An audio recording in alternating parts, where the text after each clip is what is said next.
Good morning, November 14th, 2022. Good morning. There's my audio check.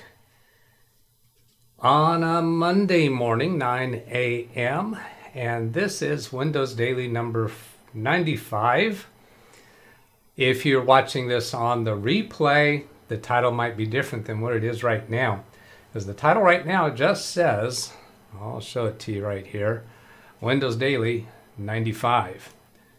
Oh, wait a minute. I got to get that actually shown on screen there. There it is. Windows Daily number 95. The name of the video is probably going to change after we're done to reflect the actual content. This was an idea that was inspired by Gary's comments over on the Saturday show, Gary Weisberger. So I'm going to take a look in chat, see if there's any requests for topics today. If there aren't, then I'm going to go with the topic that I kind of sort of have pre-prepared. And so hello to Robert and Dennis and Jeff and Rick. Good morning. We have a light layer of snow here, 29 degrees with snow flurries. And Parker Morse, hello. Tony Wallow, hello. Selden Ball. So no topics there. Yeah, what is this? Joe, hi, I mean, okay. I guess J-O is a misspelling of hi, I mean, or hi. That's what it was. All right, no sweat there. Let me get over to the screen that I want to use to start with for today's topic. The title of this is probably going to be at least something to the effect of how triple charging a client builds loyalty. Maybe a little bit of a clickbaity sounding title, but it is really legit. I want to make a point, and this has to do with my billing strategy towards my clients. So I'm going to bring up an actual time slip here. Okay, there's the throat going on again today. I'm going to do a little preparation here by putting a blur on this to blur out the client's name. And this is actually a client who has been on the show and has given me permission to show her name. So I could be doing that, but just to keep me in practice for blurring on the fly, I'll do that. I've got the name column blurred out, then turn off the other blurs, and then that should be clear. So here I'll push that live. So here's the time slip that I wound up writing for this client. When I say triple charge a client to build loyalty, well, this is a 3-minute charge. And it turned out that the actual fix for this client took 1 minute. My remote connection and my phone conversation with her was less than 1 minute. So I added a minute at the beginning and I added a minute at the end, saying that it really takes more than just the length of the phone call. And sometimes I do this when I'm working with a client on a longer call. I may add a minute at the beginning and a minute at the end. Is that significant? No, it's a tiny amount of money. But some computer consultants, when they're charging their clients, any charge at all is a minimum 15 minutes, or maybe some of them a minimum half hour or an hour. Some of them you have to go to their website and open a trouble ticket before you even get a call. So here's how this works in the way that I run my business. Now, I'm not saying this is the best way or the only way. This is just how I do it. And I hope that some computer technicians who are maybe new in their business might find that they like this strategy, because the way that the effect that my strategy has is that I have very loyal clients who never argue my bills and are happy with the work that I do. And I very rarely discount time that I perform for a client. Now, I want to talk about some details of what's behind this. This is going to be kind of a talking head video mostly. what happened with this client, and this was Marge. I can blurt out her name. Yeah, that's for my practice, but you've seen Marge on my channel before. She's an elderly, very nice lady, elderly lady, around 90 years old, which actually doesn't mean that much. You shouldn't make assumptions about a person's capability with a computer based upon their age, because I have young people that are just about in similar place that she is. And I have many elderly clients who are very good with their computers, very capable with their computers. So don't make prejudgments about a person's capability with a computer based on their age. But Marge does have less understanding of the computer. Of course, she was pulled into the computer world later in life, basically out of necessity, most likely, with so many of daily interactions that require computer usage.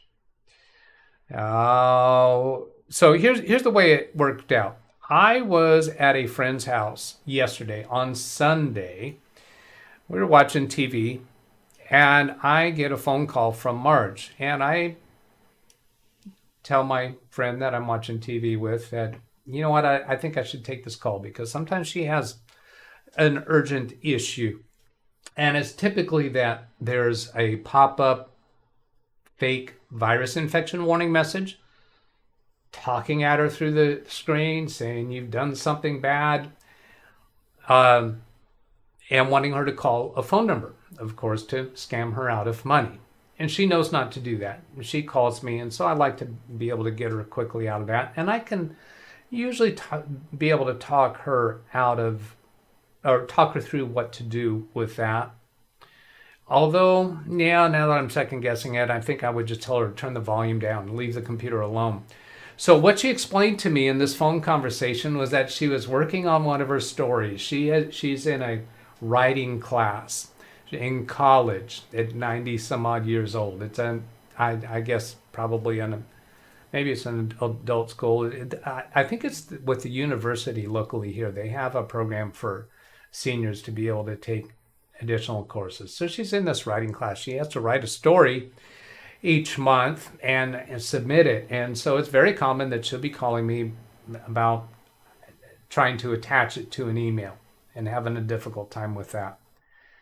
I do have chat open over here. I'm only looking at it to see if you're telling me that there's an audio problem or something. I'm not actually reading the messages right now. So what she said is that she's had this story that she's working on, and she went to just put a period at the end of the sentence. I don't remember what she said she did, but she just did a basic normal keystroke that shouldn't have caused any issue, and it disappeared.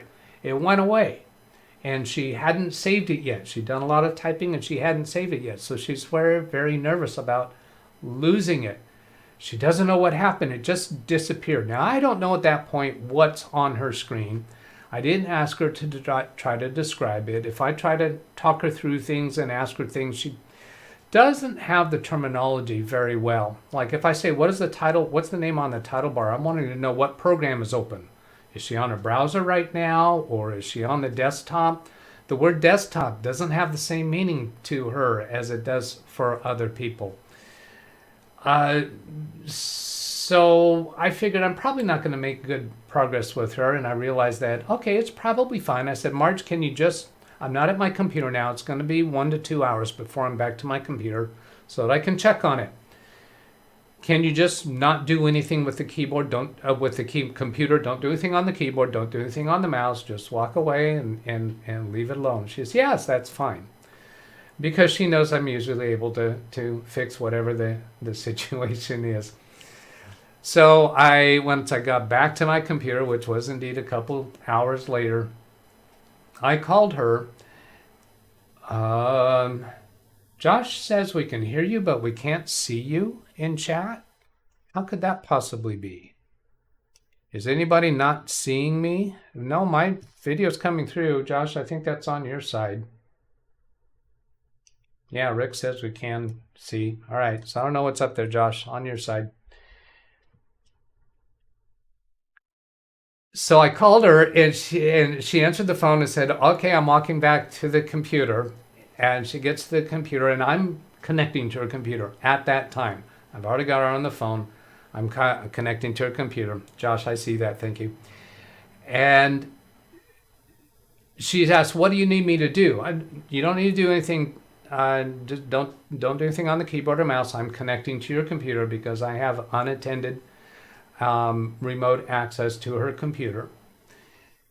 I get connected to her computer and I see that I think it wasn't Microsoft Word that was on top. I think it was File Explorer was open. So I'm guessing she probably accidentally clicked on the File Explorer icon on the taskbar. And I look at the Microsoft Word icon on the taskbar and it is minimized. So I move the mouse down to the Microsoft Word icon with one single click. Microsoft Word opens. There's her unsaved document on screen. And she says, "Oh, that's it."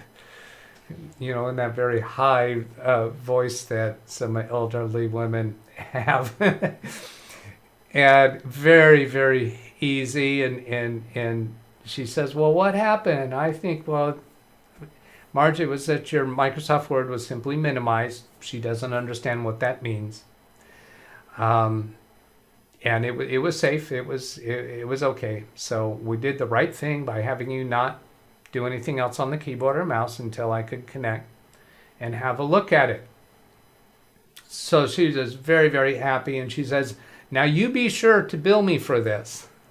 She's very insistent and doesn't want me to let it slide just because it was very quick and easy. So we hang up. I disconnect from her remotely. I hang up the phone connection. I look at the start time on my phone and the length of time that my phone says that I was on the phone call with her, and it shows 1 minute. It probably was rounding up to 1 minute. So I went into the time slip over here and put in a start time the start time on my phone was 4:46 p.m. So I added a minute to the beginning by putting 4:45. It was 1 minute long, so the end time would have been 4:47. I put in the end time of 4:48, and that gives a 3-minute charge of $5.75. She's very happy with that. Now, I want to point out, this is just a way to introduce the topic of my charging strategies. I charge for the time that my client uses, whatever time I perform. And I will add a minute to the beginning, a minute to the end, totally inconsequential, has a little bit of a psychological value to me. Now, sometimes it's more than a minute that I add. For instance, I might be on a remote connection with a client and on the phone with them to fix something, and then we end the phone call in the remote connection. Then I pull up my Microsoft OneNote records for that client and I put in some notes about it for future reference. I might spend another 5 or 10 minutes on the notes, and I put that in as the ending time whenever I actually end my work on behalf of my client. And then the text, let's go back and look at the text of what I did for Marge. Phone and remote support to recover Microsoft Word document that was hidden behind File Explorer. I gave a very specific description here of what that time charge was for. And I do that with all of the time that I perform for my clients. Now, some technicians are going to say, no, I don't want to do that. And it's because they hate the paperwork. They don't like the paperwork. And I think in my past experiences, that has been because I've procrastinated it. Do it later. Well, I've gotten very, very good and habitual at put in the time slips now. Now, since COVID, that's frankly a lot easier to do because so much more of my work is done remotely that I'm always at my computer. When I was on client service calls before COVID, I did a lot more of my work at client locations. And I would have a laptop computer with me, and if I put in the time slip while I'm there, sometimes I would do the time slip on my phone while I'm there, so that time of documenting the activity is actually while I'm still there. If I document it later, I have an app on my phone that shows the arrival times and the departure times at my client locations, and I would use that as the start and stop times of my work with them. One of the things that I find with my clients, that I sense from them, that because they know I'm going to charge them even for a short phone call, the vast majority of them have no hesitation when they have a problem to picking up the phone and calling me. And they get straight through to me. If I don't answer the phone, I will call them back fairly quickly. As soon as I'm available to call them back, I will call them back. And so they have no hesitation to call me, because they know that they're not imposing on me. They're going to get charged for it. They're going to get charged a fair amount. They're going to get charged for what they use. Another interesting impact that this has is if they choose to chit chat with me, they know they're going to get charged for that too. So I have they don't sense anything from me, or I'm trying to speed up the service call, trying to end the service call, get done with it because I want to move on to something else. No, I'm charging them for that time. So if they want to use some of that time for chit-chatting, that's fine with me. There's lots of different charging or billing structures that different tech support services use. And this is what I use. It's comfortable for me. It keeps my stress level down. I find that it keeps my clients' stress level down. I have this perception in my mind, I can't swear that it is true, that the business model where MSPs, managed service providers, will typically charge a flat amount per month per computer to do whatever you need. There's some limitations on that. They're not going to, I assume they're not going to set up a new computer for everybody in your office at that flat rate per computer. That would be ridiculous. That sets up, in my mind, and to me, it would set up a motivation for each side. For me, is that causes stress and can cause emotional anxiety issues. So here's how that works. For me, on the technician side, if I'm responding to a client who's asking for service and I help them with their problem, and somewhere along in that call, they start chit-chatting with me. Well, now they're cutting into my profit margin because I'm charging them this flat amount, no matter how long it takes, and they're eating up this time with chit-chat.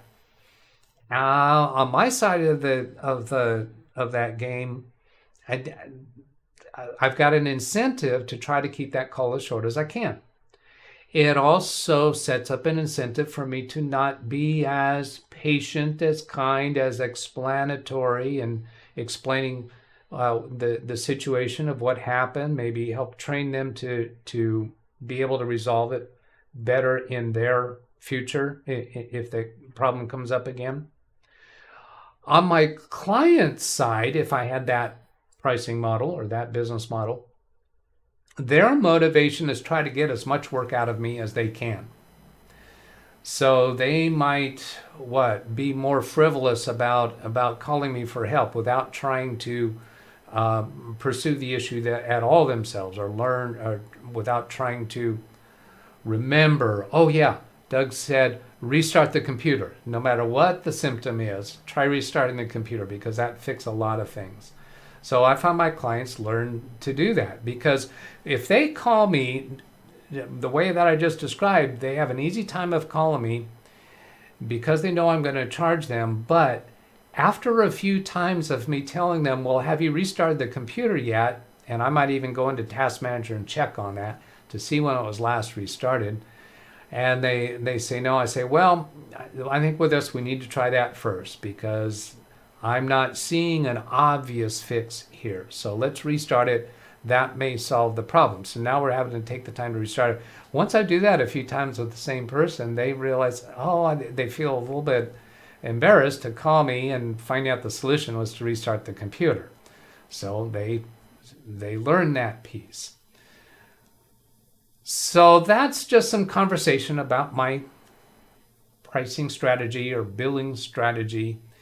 And oh, I see Ken Stout just showed up. Ken Stout has a premiere scheduled that I will be redirecting the audience to. And I think rather than stretching this out, I'm going to go ahead and stop this now because I think I've covered the explanation of how I do this. Let's see, have I covered it? Oh no, let me give you this other piece. When I send an invoice to the client, some of my clients, the ones that are heavier users, have more computers in their office. The business owner or the office manager receives my invoice. If they choose to, they can read through all of these descriptions of what happened. And they see small number of minutes with a paragraph of description or a couple of sentences. They might see a large amount of time with only a single sentence, but it's kind of a summary sentence. They see explanations that some of them are understandable for their understanding of computer terminology. Some of them are written so that I can understand if they ask about that, what was that about?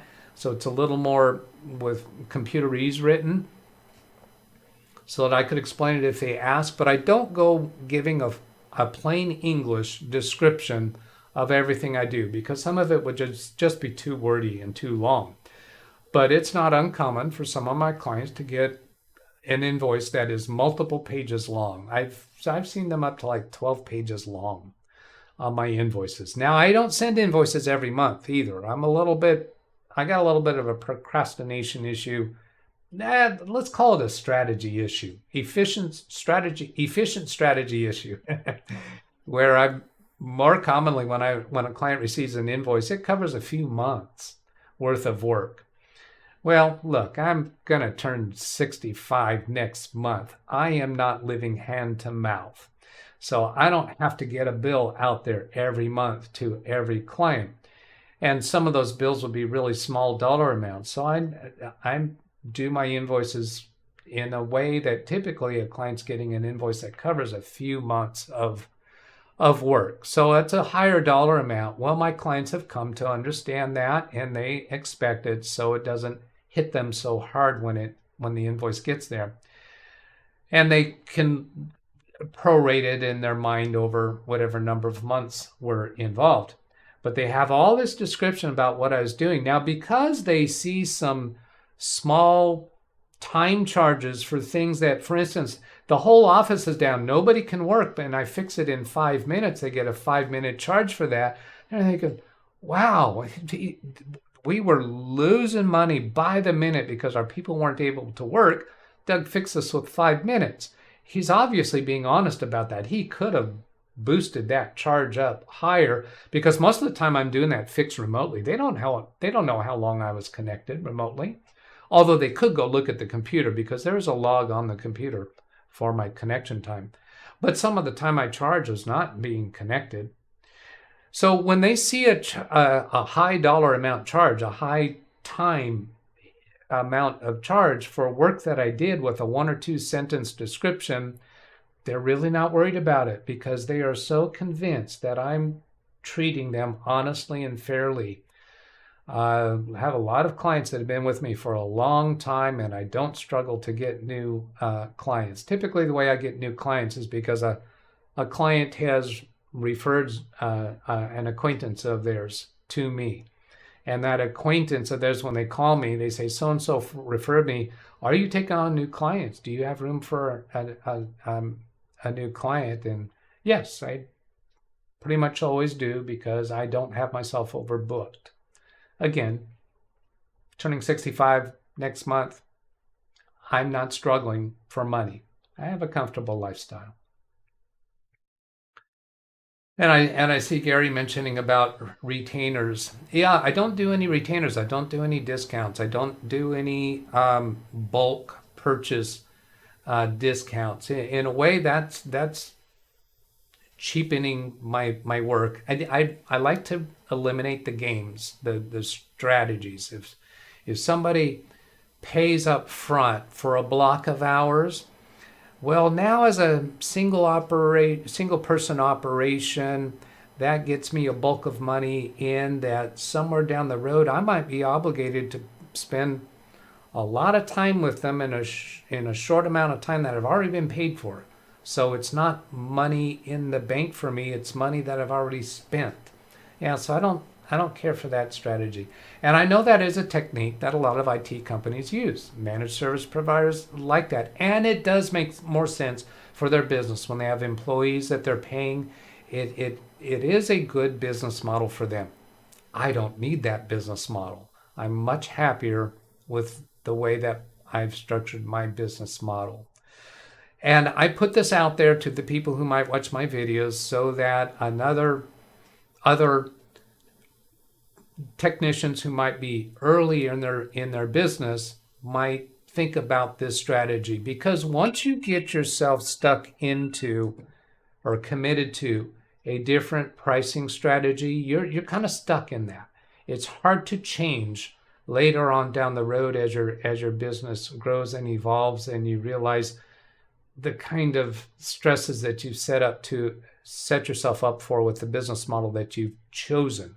It's got to be a business model that fits for you and your personality and your character. And this is what works really well for me. Oh, there, and Gary mentions 5 hours, you use it this month, don't lose it. So that's one of the structures. They might charge you a certain amount per month. And if you don't use it during that month, you lose that. Well, that's very profitable for the service provider. But down the road, if your client realizes that they've been losing that often, they're not getting their money's worth out of it, are they going to be loyal? Are they going to look around? Are they going to be a little dissatisfied? Are your conversations with them going to have a little more tension in it? Because now that might be easier for a large company where the person who's reviewing your bills is not the one that's paying it out of their pocket. When you're dealing with the business owner paying it out of their pocket, and they realize that they paid for a few hours last month that they didn't get that work out of you, now they're going to try to figure out, how can I be sure I get that work out of Doug before the end of the month? And maybe the last couple of days they tried to create some work, some busy work for you to do to eat up that money. So it's a game. You can have a client who tries to game that type of pricing model, and I just don't want to. I'm not attracted to that, so I don't do that. All right, I'm going to go ahead and shut this down, and I'll go read through the chat messages better after the video is shut down, and you should get a redirect to Ken Stout's premiere that's going to start in just a couple of minutes. So I hope that was useful. Have a great day. Catch you later. Goodbye.